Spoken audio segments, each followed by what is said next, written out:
Okay, guys, thanks to everyone for coming this evening to the first Residents Forum for City Council candidates for 2014. Thanks to the audience, especially those who submitted questions through their neighborhood groups and Residocracy, so that our forum committee could select those that select those questions that the broadest concern to residents throughout the city. Tonight's event is being co-sponsored by NOMA, Northeast Neighbors, Mid-City Neighbors, Wilmont, Pico Neighborhood Association, and Residocracy. To those who were unable to find seats tonight, we apologize. Everyone will be able to view a video recording of the forum as soon as we post it with the link on the residocracy.org website. Thanks to the candidates for joining us. All candidates who have pulled papers as of Friday within the city were invited. Because we do have such a large number of participants, we will be asking for brief answers. A 1-minute introduction by each candidate, 1-minute responses to all questions, as well as a section we call the lightning round, which involves a simple yes or a no. We ask the candidates to please respect our timer. Mary Marlowe, she's seated in the front seat in the front row.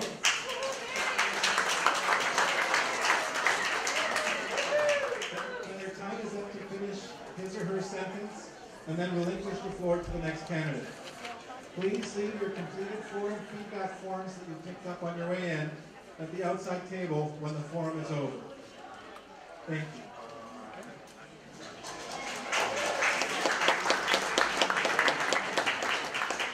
We're going to have different members of the community come and ask the questions. So first, Amy Oxen-Collis. Oh, I'm sorry, you're right. First, we're going to have the candidates do a 1-minute introduction of themselves, and completely up to them what they're saying. The way we're going to answer the questions, by the way, instead of doing it in order, is we're pulling the names out of a hat, so nobody knows what order their question is being asked. So the first candidate is Sue Hemorrhage.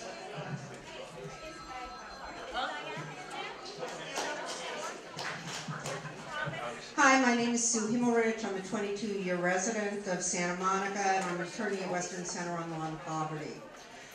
I went on the Planning Commission because of my work on Village Trailer Park, protecting the residents of the park and attempting to prevent the closure of the park.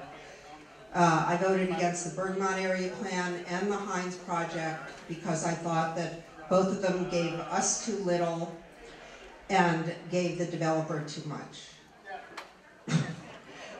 I'm sorry, that took me aback.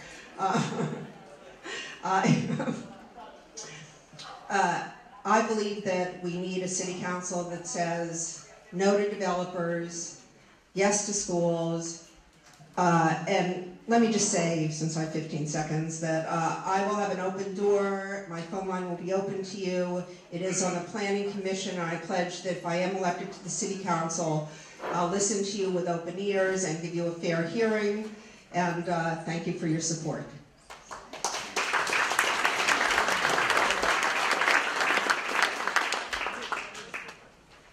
The next candidate up is Nick Bowles.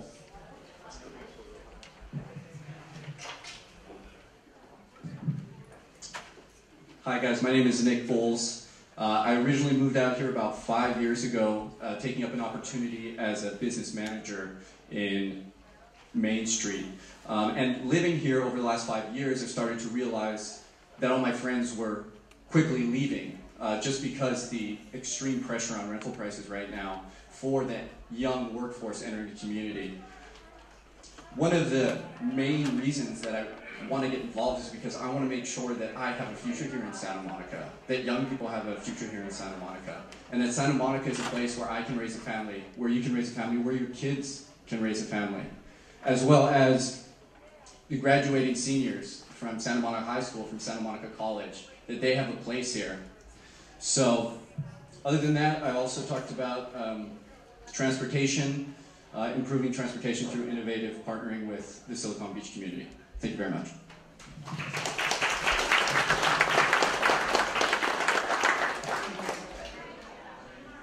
The next candidate, Jessica Miller. Is Jessica here?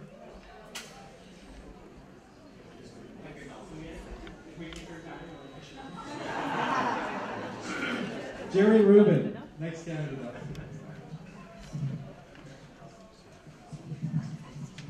Thanks, Armin. Thanks to Residocracy and the other groups for putting this on. Jerry Rubin, a longtime Santa Monica resident, live in the Ocean Park area with my beautiful wife, Marissa.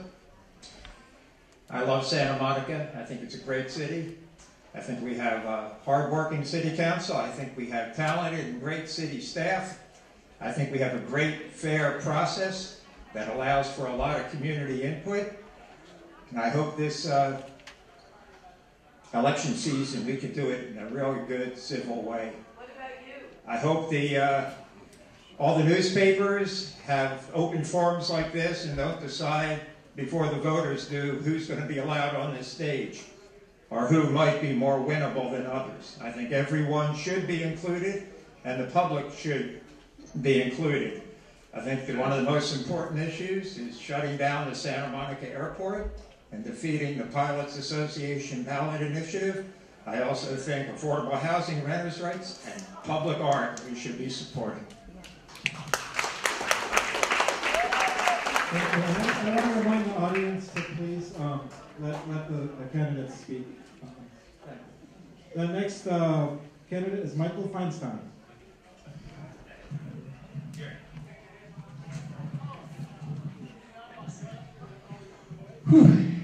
It's good to be back. Michael Feinstein, I've been a 30-year resident, and one of the greatest privileges of my life was to serve this community for 8 years on the city council and as mayor, learning from everybody from different points of view across the community is such a blessing. I know a lot of people are here on development. It's important to say no to bad development. I'll say no to development that's on a scale that doesn't fit our needs and has bad impacts. But it's also important to be able to say yes. And a good council member gets involved early in the process to make sure that neighbors are heard, so that when projects get to us, by the time they get to us, it's something that we can actually support.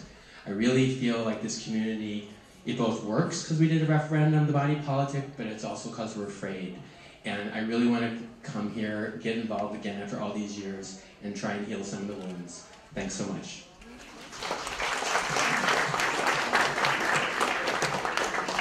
Next candidate up, Frank Gruber. And if I can ask the candidates to hold the mic and then just give it to the next person.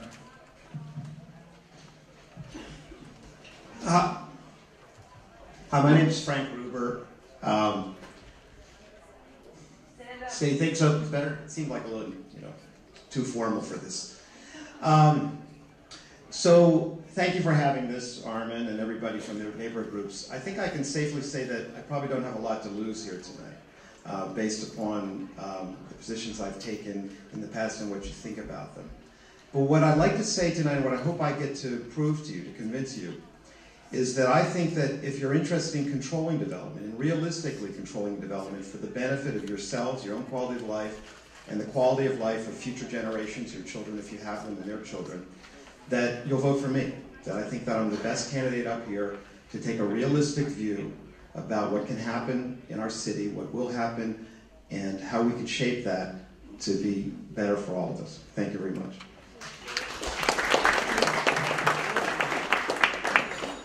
Candidate is John Mann. Hi. Well, I'm running as a man against the machine. I'm a man for the people, and that's the reason I'm running, because you won't see my sign all over the city. Because I'm not raising money. Because once you take money from any special interest, you're obligated. And this city is riddled with cronyism and conflict of interest, and that's why I'm running. I'm also running because I was the first candidate to say, call for closing the airport. Now, some of you may not agree with that, but I leave it up to how you vote on that issue. Another thing that I want to do is that separates me from the rest of the candidates is I don't want to slow down growth. I want to stop it. I want a moratorium on growth. At least until the light rail is finished and we see the impact of what's already being built. So if you want a man for the people, vote for me. Vote for a moratorium. My phone number is 310-218-MARKS. Thank you, John. Next candidate up. Terrence Slater. Thank you, John. My name is Terrence Slater. I'm a lifelong resident of Santa Monica. I fought with Ralph Nader to get the Oaks Initiative put into place. I also fought with Kevin and with Bobby Shriver to put in Proposition T. And I see so many of the people out here tonight that are Proposition T supporters. With some support from some of the people that are sitting up with me tonight here, we would have pushed that through. That would have been a beginning for us. I believe that it's time that we turn the city around. We have term limits in our city hall. I think that can be a great start. I think that we need to be looking after the residents and not the developers. We need to be looking after the children in the schools and have to look after our security and our well-being. I would have been here earlier tonight, except for I had to watch my 68 gallons of water. So thank you very much. Thank you, Terrence. The next candidate tonight will be Richard McKinnon. Thank you. I'm Richard McKinnon and I'm running for the City Council. And I'm running in this election because this is about putting residents first. It's about controlling development. And it's about focusing on what we can achieve for people, to protect neighbourhoods, to build back community, and ultimately, if you're elected to the City Council, about how we turn this city a deep green, given the challenges that we all face. And the great issue in this city election that we all have to contemplate and think about is, who do you trust? Who is the best person to lead this city forward, given all the challenges and all the issues and all the dilemmas and all the argument that we see going forward? I would like to earn your respect. You probably all can hear the accent. 14 years ago I came here with my family for the public schools and for the opportunity. And on both scores, this has been an extraordinary country, and more than that, an extraordinary city to live in. And I want to develop it and carry forward that extraordinariness into the future.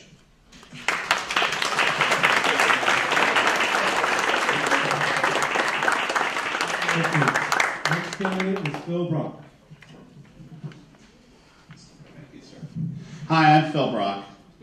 I walked the streets for Residocracy earlier this year because it was the right thing to do. The City Council was neglecting our neighborhoods. In fact, City Councilman told me the neighborhoods don't matter. Well, you know, I'm a native of Santa Monica. My mother is a native of Santa Monica. My grandparents moved here in the 1920s because they wanted to leave New York, and they wanted to find the place in the city, in the country that was as least like New York, the least amount of big city, of high rises, of any place they could go, and they moved to Santa Monica because of the ocean breezes, because when you looked at the tree, you saw the sky behind it. And our city council right now is trying to kill that for us. We are a city that should be a city of neighborhoods, that should be a city where we have height limits that are firm, that aren't bendable. We should have a city where we have transparency in our city as well. Thank you.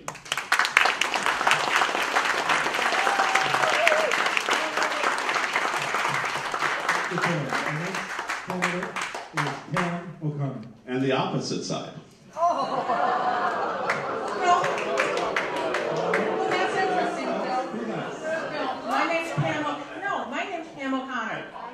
And I work for a sustainable Santa Monica. We have a sustainable city plan. Part of that is, how do we grow as a city?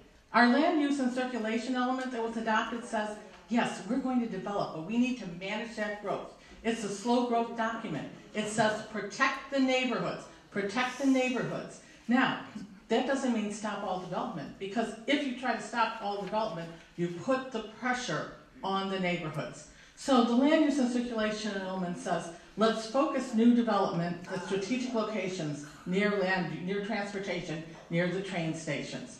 So that's one of my goals. I worked hard to bring Expo Light Radio Santa Monica.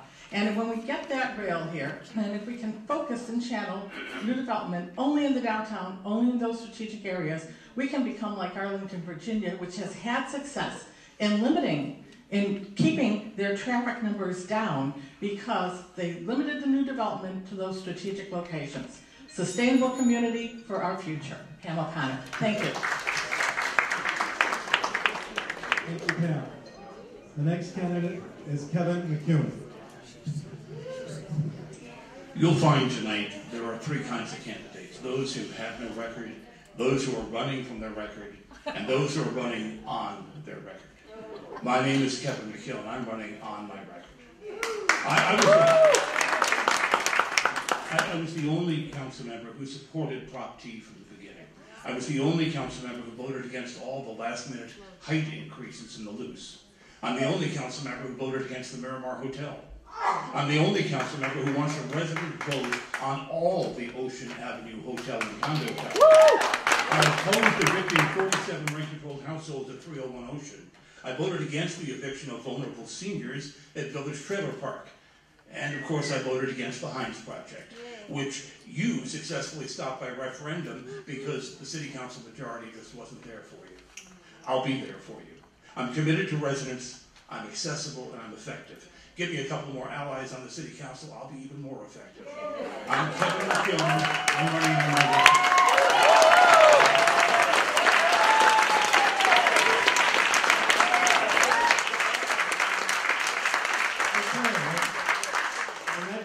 Candidate will be Jennifer Kennedy.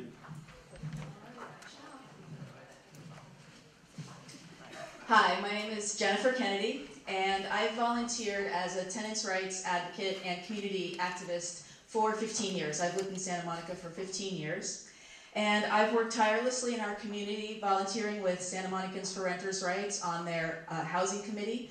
I've worked on their tenant hotline, answering phone calls from tenants who are having problems in their units. I worked tirelessly in 2008 on an anti-Prop 98 campaign outside of Santa Monica to stop a statewide measure that was attempting to eliminate rent control. And I'm currently on the Planning Commission, and where I am on the Planning Commission, I've said no to projects that will do more harm than good. As a council member, I have a clear vision for our city, and it's based on three foundations: economic, social, and environmental justice. I will work to protect neighborhoods and from the impacts of nearby commercial activity, to control growth and preserve the charm and unique character of our city. And I want everyone to know that when developers want to back out of agreements, I've said no, and I will hold them to it. Thank you, Jennifer. And our last but not least candidate for the evening, Whitney Scott Main.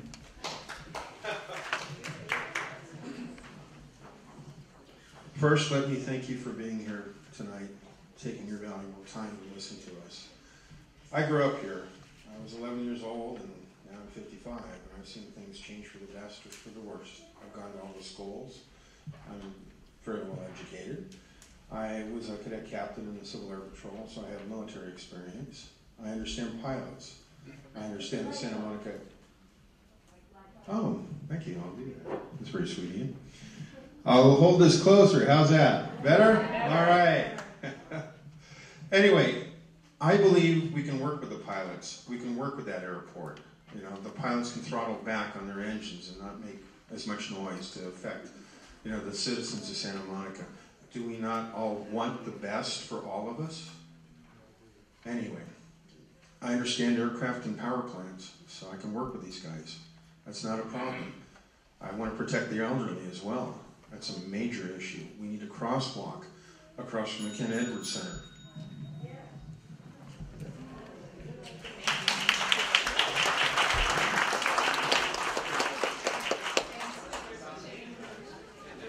Tonight, I'm Amy Oxtacolnis. I'm from Northeast Neighbors. Yay! In this section, we're going to be asking the same question of each of the candidates. And for our variety, like we do with the opening statements, we're going to be pulling names from a hat, and you'll have 1 minute to answer. So here's the first question. So many of the questions we received express the residents' lack of trust for City Hall. Do you see this as a problem? And if so, how will you solve it? Bill Brock gets the answer first. Well, lack of trust is development deals that are done in back rooms. Development agreements that are done going to the side and saying, hey, we'll try and work it out. Instead of transparent government where the staff remember that they actually work for us and our city council members remember that they are our employees as well. And that's the first thing. We've developed a lack of trust in our planning department. We've developed a lack of trust in many of our areas. We can solve that. As a city councilman, first of all, it's up to all of us to be accessible all the time to our constituents. Secondly, it's up to us to demand a city manager and a city attorney that actually will work for our residents. And that is crucial to the city because they work for us. We're paid huge salaries. For staff that have forgotten that we are their employers.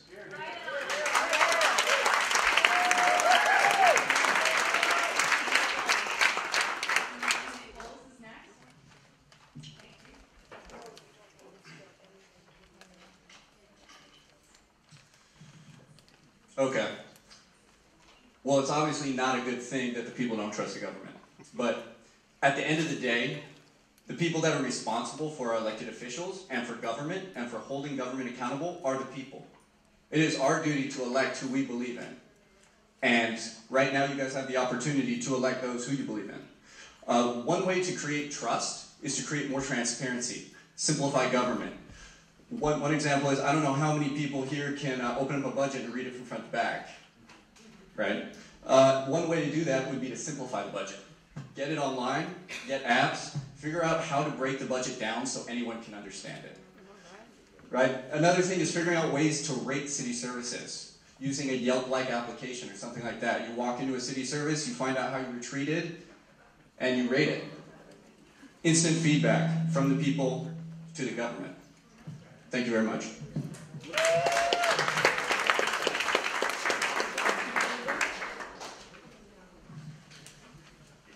Hi, the interest of trust in government is obviously very important. I've been involved in Santa Monica politics for over 20 years. I have a real record. I think everybody who knows me knows that I'm known for saying what I believe is the truth. I don't say to what other people want to hear. And I think a lot of the problem with trust in the city is that people who run for office tell you what you want to hear.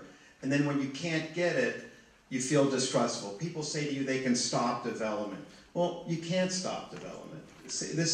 We've downzoned Santa Monica from like 10 FARs to 2.5. We have a state legislature that wants housing and jobs. We have a Supreme Court that's cutting back on the authority that local governments have to control regulation. We have an incredibly growing population of our children who need places to live. So in that legal framework, people can't do what they're promising that they will do. Thank you.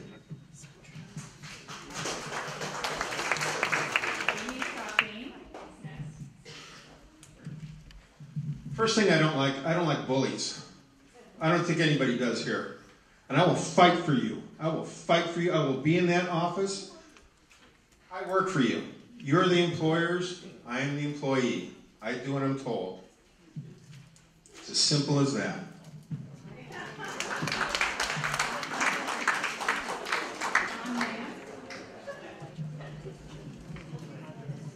Santa Monica is a microcosm of what's going on in the entire government of this country.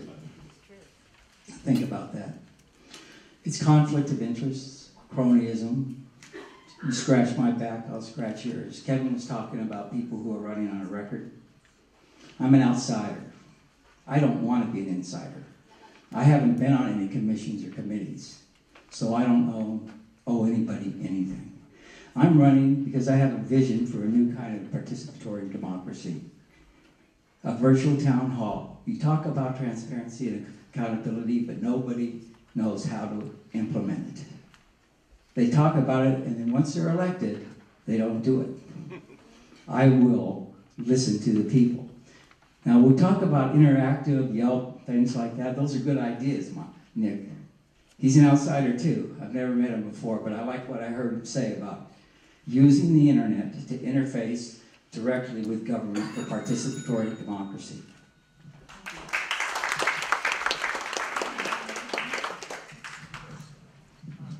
Hi there. Trust in government and how the city staff work. I mean, that has to do with transparency, has to do with how we make decisions. And frankly, our work is done in public. There's some folks here who talk about backroom deals, and perhaps that's the way they operate. But, well, I would have to assume that. I hope it's not, but that's it. But what I do is through the public process. We make our decisions, we make them in the public, we do it with the Brown Act. Transparency, I want to talk a little bit more about transparency and initiatives there. The city is rolling out even more of its data that's going to be available for folks to get into. For whether it's a young person who wants to put an app together and say, how do you have access to the data, to other folks who will have new ways of saying, how can we communicate, how can we put this information out for people. The city has a AAA bond rating. It doesn't get that if it's making backroom deals. The city is well suited. Thank you. Okay. And next up we have Terrence Slater. Right here. Here you go. Well, thank you, Ben. When I ran in 2006, our city had a $242 million unfunded pension liability. They need to keep growing this city at a rapid pace just to keep up with that funding. They didn't need to shut down the Santa Monica Civic. We've spent $1 million in the past year on consultants to keep that city, to keep that historic landmark rolling. And still nothing has been accomplished. Okay? There's so many things you could go down. Every one of them you hear has a story. I've heard a number of them about what we're up against. It's time to clean out government. Retire these guys out. Get some new blood in there. Open the books. Open the drawers. We got to know what's going on. We have to know what's been going on for a long time. So please vote to change that. Thank you very much.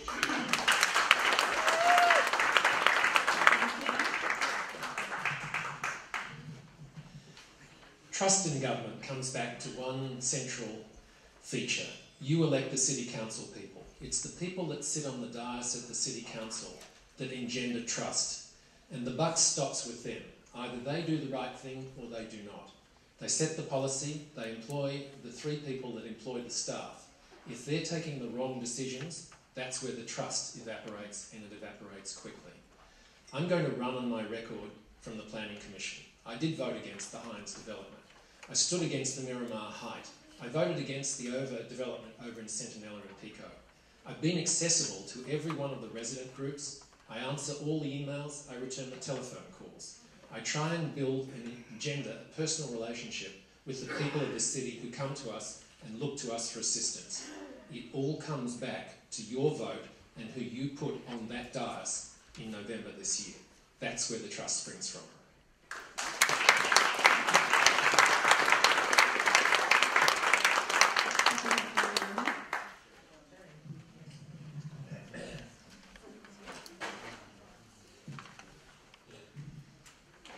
Well, I go to a lot of council meetings, commission meetings. I interact with a lot of people, including our city staff. I think we have some of the most talented city staff anywhere in America.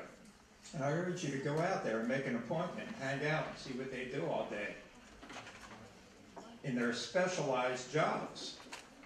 It's not easy to do that work.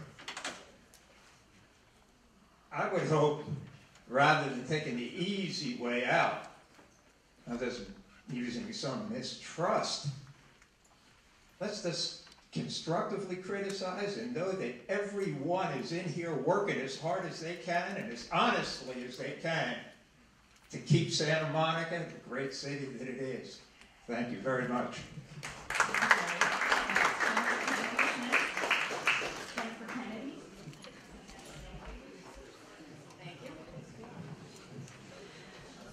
As a member of the Planning Commission, I have often felt this way, said to myself, you know, who can I trust to get me the information that I need to make the decisions about a development or an appeal? And the staff does provide the Planning Commission and the public with good information, but a lot of times I read some staff reports and I'm left wondering a lot of things. I've worked on the Planning Commission for the past 4 years to get staff to include clearer and more concise information to the Planning Commission that, of course, also goes out to the public. And it'll be one of my main priorities to make sure that the process that the Planning Commission goes through is more transparent and more collaborative. The Planning Commission is really the first line in the community for the residents to get to know a project that's coming, you know, that's proposed in the city. And if that process isn't collaborative and transparent, we're all left scratching our heads and wondering what's going on.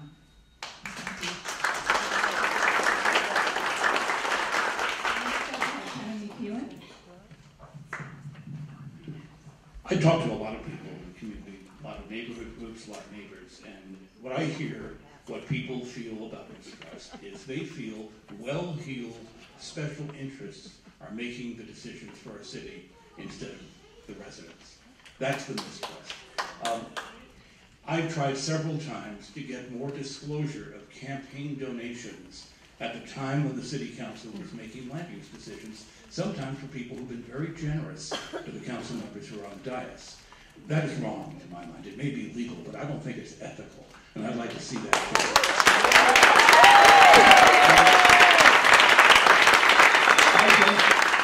I don't take corporate donations. I never have.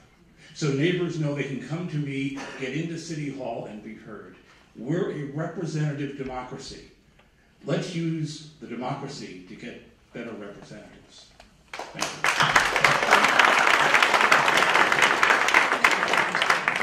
We have Michael Feinstein.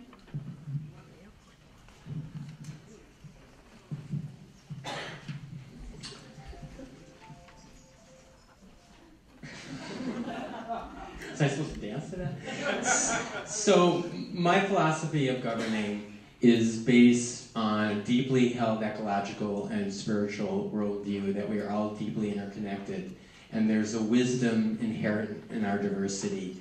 And for that reason, I take it as a sacred responsibility to talk to everyone.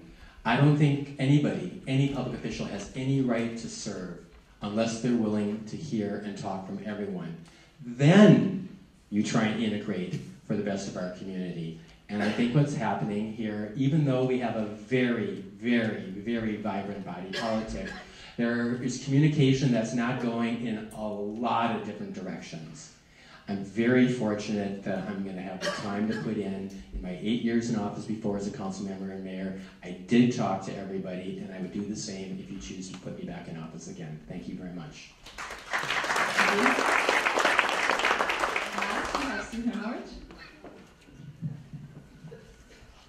Thank you. Well, I led with the open door, and I'll finish here with the open door. I think, first of all, residents need to be involved at the beginning and not at the end. They need to be involved in the inception of new projects. They need to be involved. And when I talk about projects, I'm not just talking about buildings. I'm talking about transformations in their neighborhood. Money, we all know the negative changes that have been wrought by Unite Here and the PACs, etc. I'm sorry, not Unite Here, Citizens United. And I, too, as with Kevin, am not taking developer money or corporate money. I think that it lends an appearance of impropriety. I'm a lawyer. We wouldn't do it as lawyers, and I won't do it as a council person. But at the end of the day, I think that the most significant thing here is that residents be involved at the beginning, middle, and end, and all through it, and that no project move forward of any kind without residents.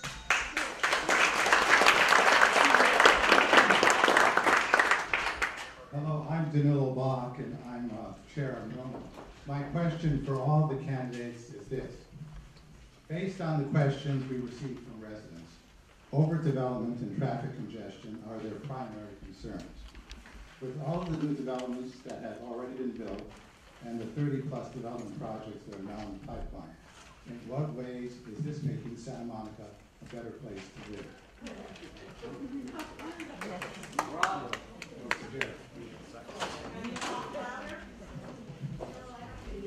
Shall I repeat that? Yes. All right. The question is, based on the questions we received from residents, overdevelopment and traffic congestion are their primary concerns.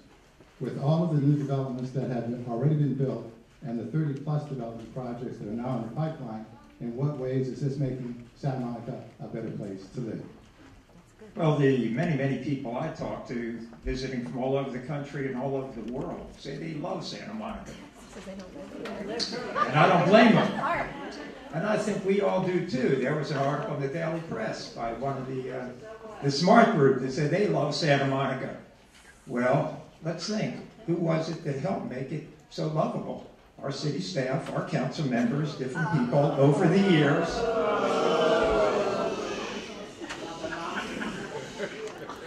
Any extra time for that, guys? Well, you know, come on, guys. Let's make the League of Women Voters proud of us and not boo or cheer people when they're up here. We got to get out of our cars and get onto the blue bus, start riding the bikes a little more. Tough transportation management programs, that's a big thing. We need to do that. But I think it's really good that we have people from all over the country, all over the world. I think it's a false argument. If you're making things better for visitors, it helps in many ways the residents as well. A clean city, a safe city, a pedestrian-friendly city, and an art and culture-friendly city. Okay. Anyhow. Phil Brock. If you hand it over to Phil.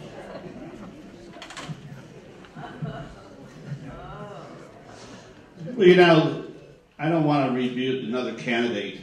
However, Jerry just talked about all the people coming to our city. And the first thing we should be concerned about are the 91,500 of us who live here. How do we drive around our city? We're stalled. I've given up tickets for anything outside of Santa Monica after 2:30 p.m.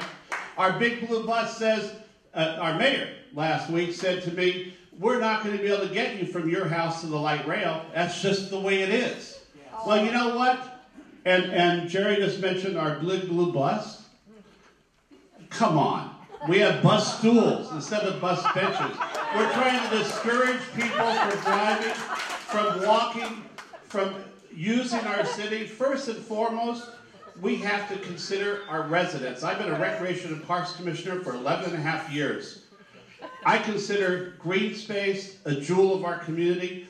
I consider our city first and foremost for the people who live here.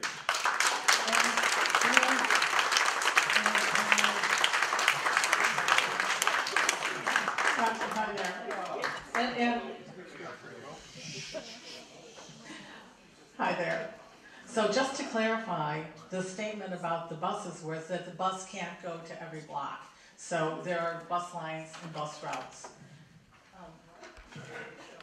So now what was the question? The question is with all the development in the pipeline. Right, so Santa Monica is going to grow. There's no doubt about that. There are 500 kids who graduate every year from high schools. We can ship them all out. Some of them will come back. So how are we going to house our own homegrown folks? How are we going to deal with the growth throughout the region? Because that's going to grow by population. The population is growing by births too. So the development agreements, that's one way of managing growth. Doesn't have to be the only way. We can also do it by design review. Development agreements allow a little bit more negotiation than design review. So our challenge is going to be, how do we choose from those projects that fit in the right location, and which other ones do we not? And how do we prioritize them in terms of what they are bringing to Santa Monica? Because growth will happen, change will happen, things will be redeveloped, but we can control it. Thank you. Michael Feinstein.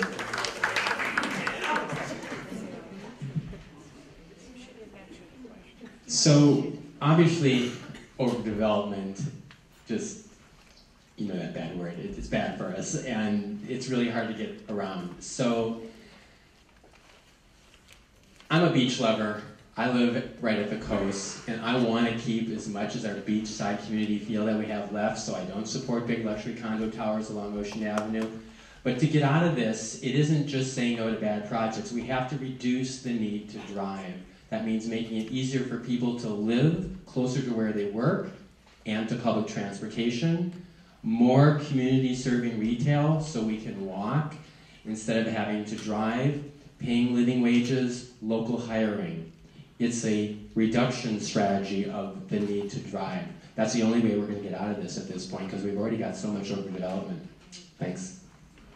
Whitney Scott Bain.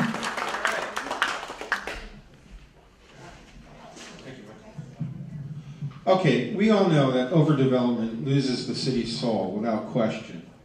It loses its identity, and how many Starbucks do we need in this town? You know, come on. You know, I can make my own coffee. I can buy a cup of coffee, but I can't get a chili dog anymore over at Tommy's. You know?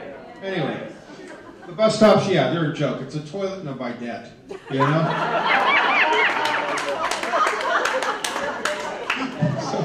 A lot of overdevelopment here, especially with new businesses. We need to develop the mom and pop businesses that are already here. Let's take care of our own.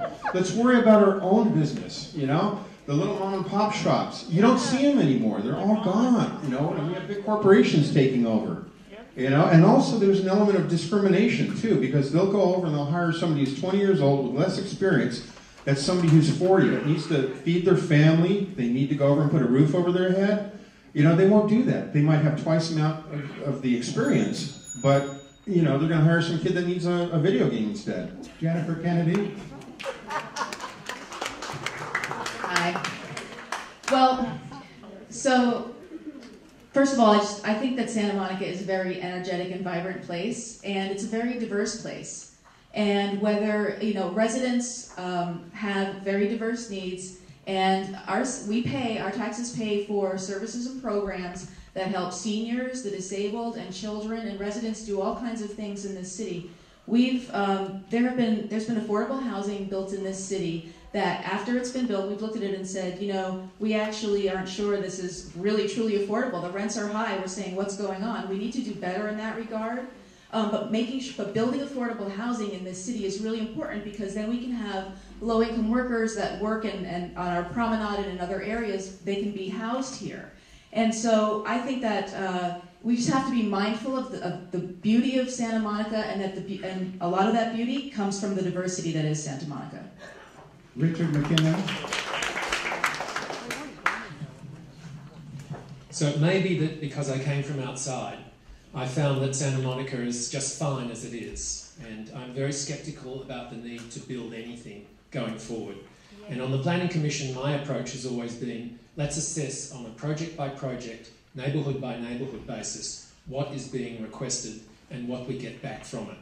And if that nothing else were built, I'd still be fine with the city of Santa Monica as it is, a village attached to a major city. And that scepticism needs to pervade everything we do. Now, if things are going to be built, then I would suggest that close to the train line, where we can use the benefits of transportation, the train, the bus, walking, and all the other multimodal situations to get people out of cars. The city has given up on busting traffic. There is no doubt about that. And number one focus as we go forward is how we control the development and how we get back to a focus on diminishing the traffic in our city. Nick Bowles.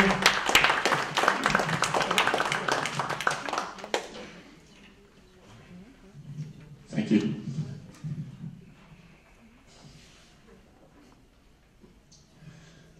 We need more housing. It's as simple as that. Yeah. We need more housing. And when I say housing, I mean workforce housing. I mean low-income housing. I mean middle-class housing. The fact that we have the #1 employer in the city is the city of Santa Monica, and a lot of the entry-level workers, the police, the firefighters, live in Simi Valley and have to commute every day all the way out to Santa Monica, is out of control. I was blessed to have a rent-controlled apartment, but I can tell you right now that most of my friends do not, and they're leaving in droves. Because we cannot afford to keep losing the next generation of Santa Monica. The kids that are graduating from Santa Monica College, and the kids that are leaving from Samo High going to college, and when they come back, they need a place to live. And there needs to be at least affordable housing workforce development. Okay, thank you. Terrence later. Thank you, Nick.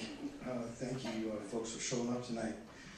We take federal and state money into the affordable housing system so that it doesn't give the opportunity for any resident here in Santa Monica to be priority on a list. If any of you here that live in Santa Monica needed loss of a spouse, loss of a job, got into a financial situation where you needed affordable housing, you'd have to get at the back of the line in the lottery and all of that goes on here. We've got to stop with Proposition T. It didn't go through, but that's where it's got to be a moratorium. We've got to stop taking all of this outside money from everyone and focus on what's going on with the people here as the residents' needs. The idea that we've got to get together as a community, we did with the Hines, that's a start. Now we've got to focus on what are the needs of our seniors, of our children, and our needs as residents. Thank you. For those who have forgotten the question, or may have forgotten it, let me just restate it briefly. Overdevelopment and traffic congestion seems to be primary concerns.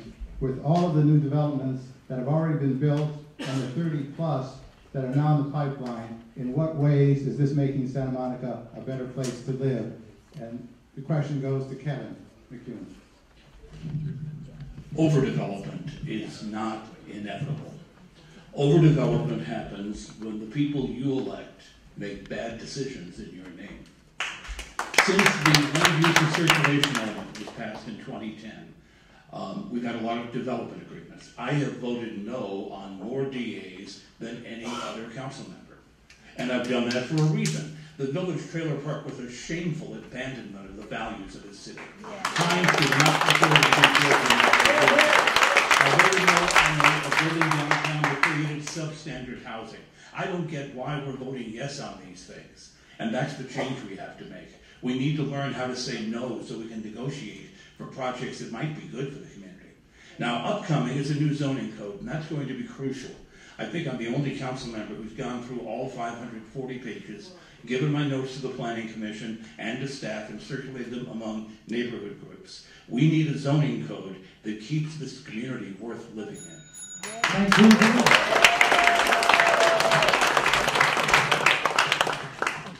Hi, I hate traffic. It's actually why I got involved with these planning issues 20, 25 years ago. But this is a great example about how you're told things that just aren't true. The problem is that traffic doesn't correlate with density. You have bad traffic where my sister-in-law lives in low-density Orange County, and you have bad traffic in Manhattan, and you have bad traffic all over the region, regardless of the density. The best proof of this is that we all know that traffic at certain times of day going out of Santa Monica in the afternoon have gotten very much worse in the last 10 years. But in fact, regardless of what people tell you about overdevelopment, there has been, in effect, a moratorium on development in Santa Monica. There has been, listen to this is true, there have been virtually no new office development in Santa Monica built for 20 years. There have been, think about it, you tell me which ones. There have been no new hotels, there have been some rebuilt hotels. Arboretum. There's been some, Arboretum was more than 20 years ago. There's been nothing approved for the 20 years, yet traffic has gotten worse. We have to attack traffic as traffic. Sue Himmelrich. Thank you. Well, so let me just say that you ask how this development helps us, and it doesn't. I work in Koreatown. I get to work in 15 minutes. I see the traffic going all the way back to downtown. I come home in the afternoon. I get home in 15 minutes. I see the traffic going all the way back to Santa Monica. We have more people in Santa Monica during the day than we have at night, and that's where the congestion is coming from. We have 27,000 people in low-wage jobs working in downtown Santa Monica, and we have 3,000 apartments in downtown Santa Monica. The real solution to this is housing that is more suitable to reducing all of the traffic around town so that people who live here can work here, or alternatively, people who work here can live here. John Mann. Yeah, I want to follow up on what you just said. Talking about people who work here and live here. This is a problem that started a long time ago. Everybody wants to say development's a bad guy. But they're not talking about the elephant in the room. Who put those people on the council? Yeah. Okay, think about it. We're trying to rehabilitate SMER by coming out now and supporting people who are for slow growth. It's too late for slow growth. We should have done it 20 years ago. We should have been building the right kind of housing then. Not now. We have too much housing. We have all these ticky-tacky apartments that are supposed to be for low income. Well, I don't think so. We got to break this machine. We got to elect new people that have no connection to the coalition. There's a coalition here that we're talking about, I'm talking about. It's not just developers. It's SMER and developers.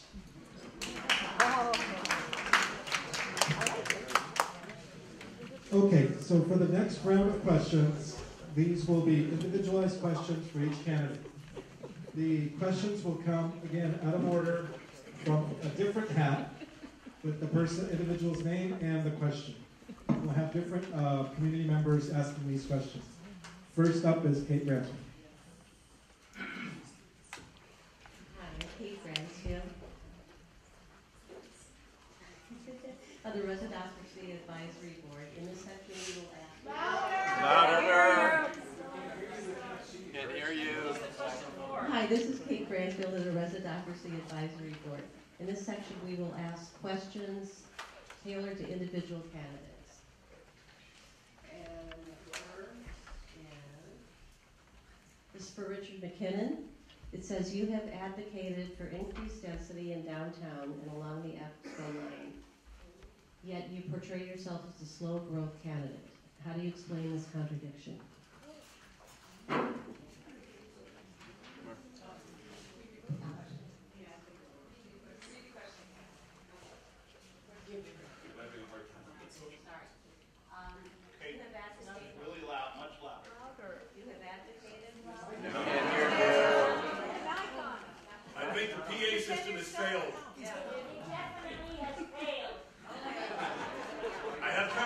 On that.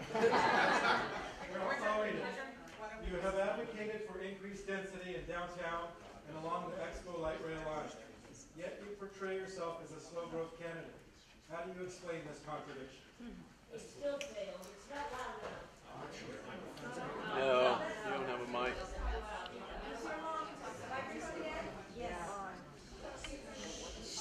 So every time I'm asked this question, where should development go in Santa Monica? Where should the city evolve? My answer is always, let's protect the neighbourhoods. Let's concentrate. There you go. We're back online. The issue is...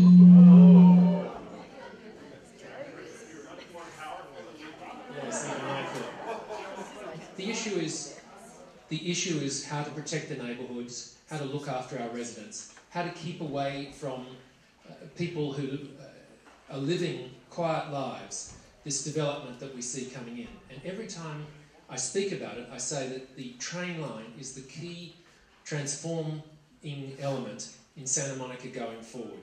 And that's the place, if there is to be development, that it has to go. However, I'm not in favour of 148-foot buildings on the 5th and Arizona site.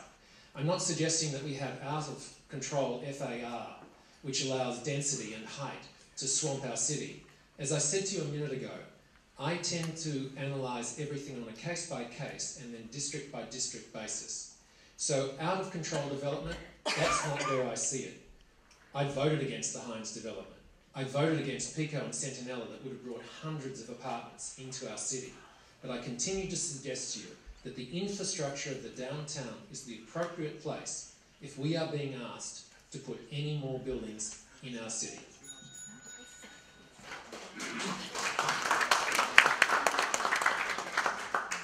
I'm sorry, the first thing I forgot to say is this is what we're calling the tough questions.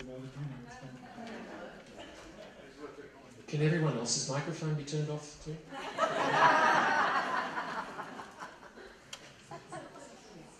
This question is for Jerry Rubin.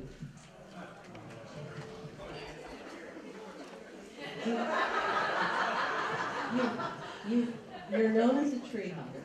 However, how do you reconcile that with supporting the approved Village Trailer Park development, which will replace over 200 mature trees with new trees and concrete planters? Any developer should be relocating these trees. And I will stand with anyone, and I have said that publicly.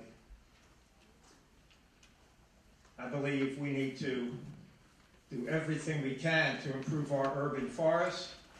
I was one of the guys that helped get the Urban Forest Task Force started, and I hope you'll go and attend the meetings there and do what we can. My wife and I put on an annual tree hugging day. We're trying to save now and need your support. A tree-related mural at Ocean Park Boulevard in Lincoln called Muir Woods that has planters in front. It needs sustainable plants and trees there. Let's show the community why that's an important educational, environmental, and tree-friendly initiative. Let's plant thousands of trees every year in Santa Monica and require developers to do it. This next question is for Frank Gruber. The question is, Santa Monica is severely lacking in parks. While you are and have always been strongly pro-development, you recently stated that you oppose development of the Santa Monica Airport on resident-owned land and support a park there instead. Do you also oppose the proposed development on the resident-owned land at 4th, 5th, and Arizona in favor of a park? Well, first of all, I disagree with the concept that I'm pro-development, but I guess that'll be for another question. I'm strongly in favor of using their city-owned land, the residents-owned land at the airport to build a park. Hopefully there'll be more questions about that because I personally think that's the biggest issue confronting the city for the next 10, 20 years is how to make that happen. Huge step was taken last week on putting on the initiative on. But I see a distinction between 4th and 5th in Arizona and the airport. One reason is where the money came from. We've owned the airport land since the 20s. It was bought with a parks bond. The redevelopment money was used to buy the 4th and 5th in Arizona properties, and it has to be used for very different purposes. It can't just be turned into a green space. That being said, the design accentuates urban public space that will be the usable public space at that location which is the most suitable. Thank you.